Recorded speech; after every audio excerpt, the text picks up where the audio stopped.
এই সিনেমাটি এমন এক কল্পনাপ্রবণ পৃথিবীকে ঘিরে যেখানে মানুষ ও ডাইনোসর একসঙ্গে বসবাস করে। বহু বছর আগে পৃথিবী ধ্বংসের সময় বেশিরভাগ ডাইনোসর নিশ্চিহ্ন হয়ে গেলেও কিছু ডাইনোসর মাটির নিচে আশ্রয় নিয়ে টিকে থাকে। একটি বিশাল ভূমিকম্পের ফলে তারা আবার বাহিরের দুনিয়ায় আসার পথ পায়, কিন্তু নতুন পরিবেশে টিকে থাকা ছিল তাদের জন্য কঠিন। তবুও কিছু দ্বীপ ও সামুদ্রিক অঞ্চলে তাদের বসবাস গড়ে ওঠে। এই ভয়ঙ্কর এলাকাগুলো মানুষ পরিহার করলেও কিছু গবেষণা সংস্থা সেখানে ডাইনোসর নিয়ে গবেষণা চালিয়ে যায়। Hello guys, welcome to the multiple explain with Shairin. এখন আমরা 2010 সালের সিন দেখতে পাবো, যেখানে ইঞ্জিন নামের একটা কোম্পানি ওই ভয়ঙ্কর আইল্যান্ডগুলোর মধ্যে একটি আইল্যান্ডের ল্যাব বানিয়েছে, যেখানে অনেকগুলো ডক্টর ও সায়েন্টিস্টরা মিলে রিসার্চ করছিল। ওরা আসলে ডাইনোসরদের মিউটেশনের উপর কাজ করছিল, মানে ডাইনোসরদের পরিবর্তন করে শক্তিশালী ও ভয়ঙ্কর বানানোর জন্য। ওরা সব ডাইনোসরের রক্ত জমিয়ে ওদের ডিএনএ পরিবর্তন করে দিচ্ছিল, যেন তারা সব ডাইনোসরকে মিউটেট করতে পারে। এই ইঞ্জিন কোম্পানি ওদের ল্যাবের মধ্যে অনেকগুলো ডাইনোসরকে মিউটেট করে ফেলেছিল এবং সেগুলোকে অনেক বড় বড় কন্টেইনারের ভিতরে রেখে দিয়েছিল। আর এখন ওরা যে ডাইনোসরটাকে মিউটেট করছিল সেটা ছিল টি-রেক্স। কিন্তু ওদের একটা ভুলের জন্য মেশিনে ঝামেলা শুরু হয়, যার জন্য ওদের মিউটেশনের কাজটা মাঝপথে বন্ধ হয়ে যায়। এর জন্য যেটা হয়, টি-রেক্স যে ঘুমাচ্ছিল সে জেগে যায় এবং সে মুক্ত হয়ে পুরো ল্যাবের মধ্যে তাণ্ডব শুরু করে দেয় এবং অনেকগুলো লোককেও ভয়ঙ্করভাবে খেয়ে ফেলে। এই টি-রেক্সকে দেখে আমরা বুঝতে পারছি যে ও বেশ পর্যায়ে মিউটেট হয়ে গিয়েছিল, কারণ এটা সাইজে অনেক বড় আর অনেক ভয়ঙ্কর ছিল এবং অনেক ক্ষুধার্তও ছিল। এটা দেখে সব সায়েন্টিস্ট আর ডক্টররা ভয় পেয়ে যায় এবং ওরা ওদের ল্যাব আর মিউটেশনের কাজ মাঝপথে রেখে ওখান থেকে পালিয়ে যায়। এরপর এই ল্যাবের মধ্যে কেউ ফিরে আসেনি। আর এখন কাহিনীতে 17 বছর পার হয়ে গিয়েছে। 2010-এর পর সোজা 2027 সাল দেখতে পাচ্ছি। এই সময়টিতে আমরা একজন লোককে দেখতে পাচ্ছি যার নাম মার্টিন। মার্টিন একটি বড় ওষুধ কোম্পানিতে কাজ করত, যার নাম ছিল পার্কার, যে কোম্পানি বড় থেকে বড় রোগের ওষুধ তৈরি করত। এই সময়টিতে বিশ্বে অনেক ভয়ঙ্কর একটি হার্টের রোগ চলছিল, যেটা মানুষের মধ্যে ছড়িয়ে যাচ্ছিল। পার্কার কোম্পানি নিজেদের রিসার্চের মাধ্যমে জানতে পারে আসছে সময়ে এই রোগটি এতটাই বেড়ে যাবে যে প্রতি 5 জনের মধ্যে একজনের অবশ্যই আক্রান্ত হবে। এজন্য পার্কার কোম্পানি ভেবেছে তারা যদি এই হার্টের রোগের ওষুধটা বানিয়ে ফেলতে পারে তাহলে পুরো বিশ্বে ওদের ওষুধের ডিমান্ড থাকবে। এর মাধ্যমে না শুধু হার্টের রোগ ভালো হবে, বরং অনেক টাকাও ইনকাম করে প্রফিট করা যাবে। এখন পার্কার কোম্পানি জানতে পারে যে এই ওষুধটা বানানোর জন্য ডাইনোসরদের অনেক কাজে লাগবে। তার কারণ হলো ডাইনোসর যেহেতু সাইজে অনেক বড়, তার সাইজে বড় হওয়ার কারণে ওদের হার্টও অনেক বড় হবে, স্বাভাবিকভাবে এটা অনেক পাওয়ারফুলও হবে। এজন্যই পার্কার কোম্পানি মনে করে যদি তারা ডাইনোসরের মতো বড় হার্টওয়ালা প্রাণীর রক্ত পেয়ে যায় তাহলে ওরা খুব সহজেই ওদের ওষুধ তৈরি করে ফেলতে পারবে। তো এটা করার জন্য পার্কার কোম্পানি মার্টিনকে ঠিক করে এবং তাকে 3 ধরনের ডাইনোসরের রক্ত জোগাড় করতে বলে, যার মধ্যে কেউ মাটিতে থাকে, কেউ পানিতে থাকে এবং কেউ হাওয়ায় উড়ে বেড়ায়।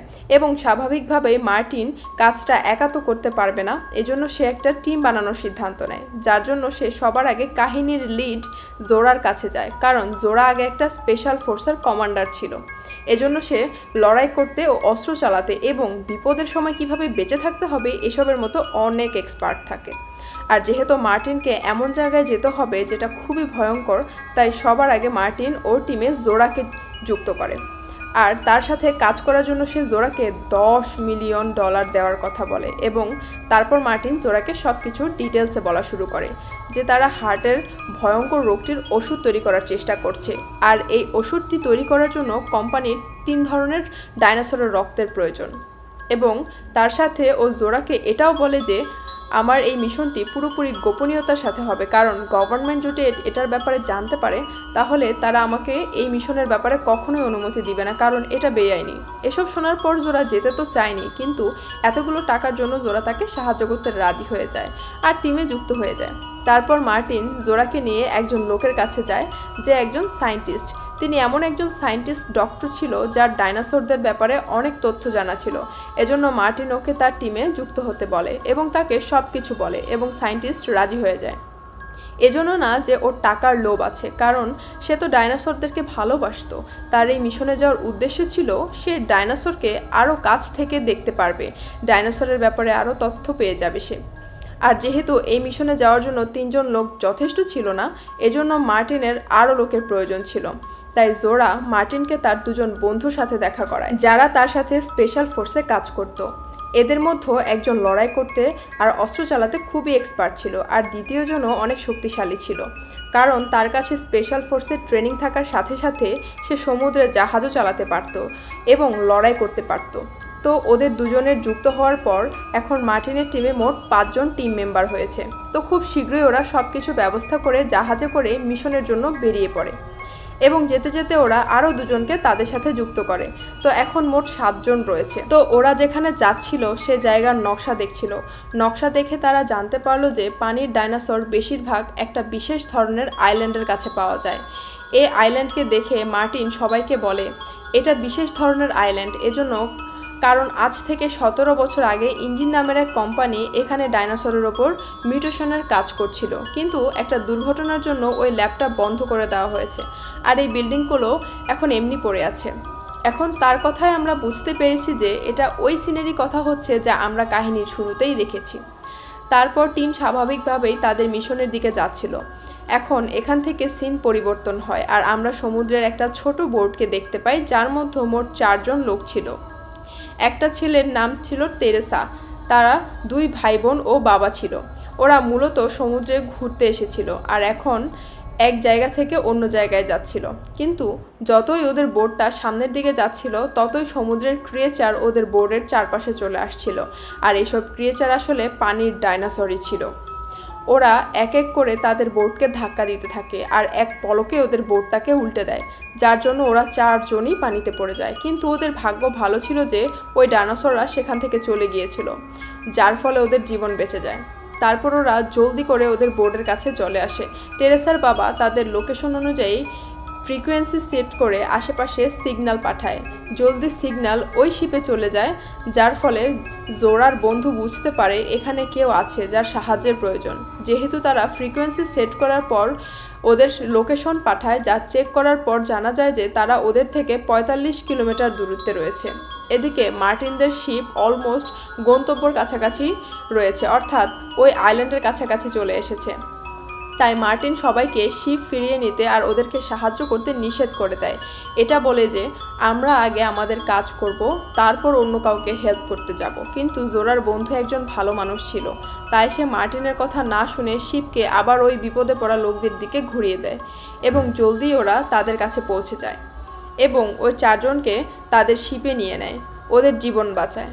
আর টেরেসার বাবা ওদেরকে সব কিছু খুলে বলে যা সমুদ্রে ওদের সাথে হয়েছিল।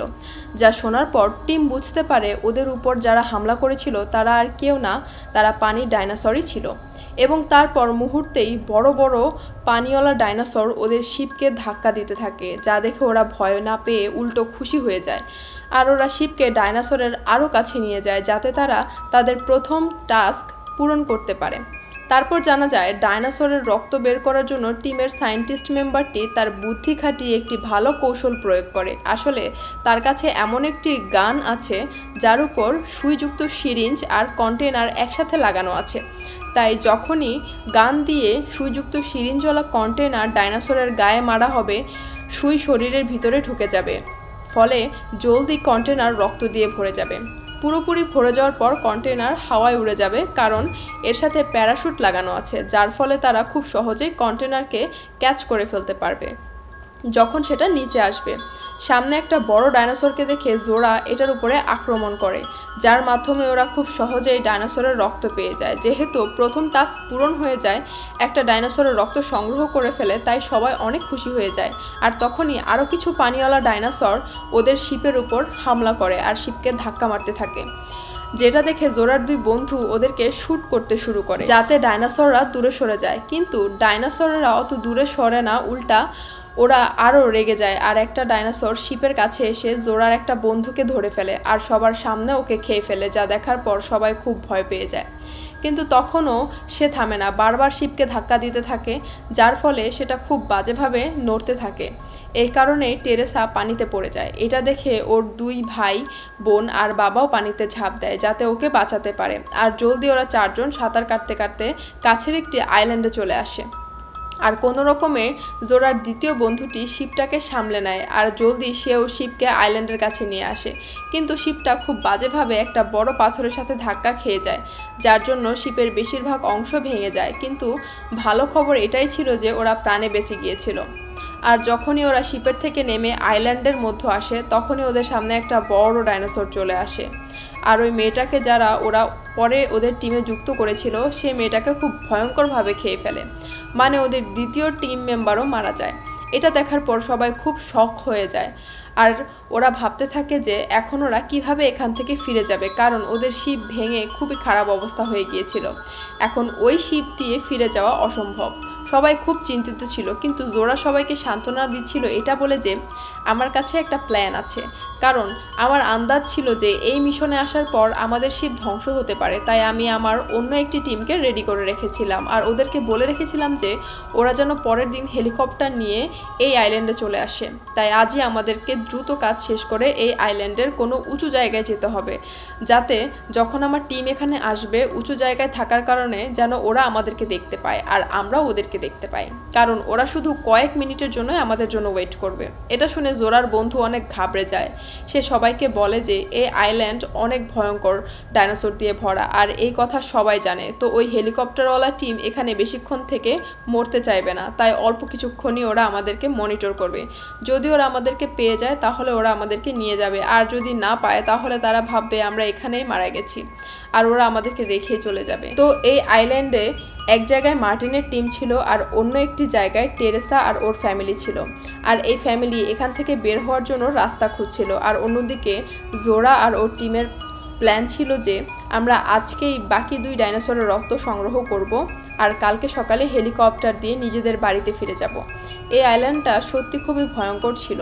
বিভিন্ন ধরনের জিনিস ওরা এখানে দেখতে পাচ্ছিল, নানান ধরনের অদ্ভুত জন্তু জানোয়ার আর পোকামাকড় এখানে ওরা দেখতে পাচ্ছিল। তারপর জোরা আর ওর টিম আইল্যান্ডের ভিতরে পর্যবেক্ষণ করা শুরু করে। তারপর তাদের বড় একটা মাঠে মাটির উপর বসবাস করা ডাইনোসরদের দেখা মিলে, যারা সংখ্যায় অনেক ছিল। তারপর জোরা আর ওর টিম ওই ডাইনোসরের কাছে গিয়ে ওদের রক্ত বের করে আনে। এভাবে এখন ওদের কাছে 2টো ডাইনোসরের রক্ত চলে এসেছিল।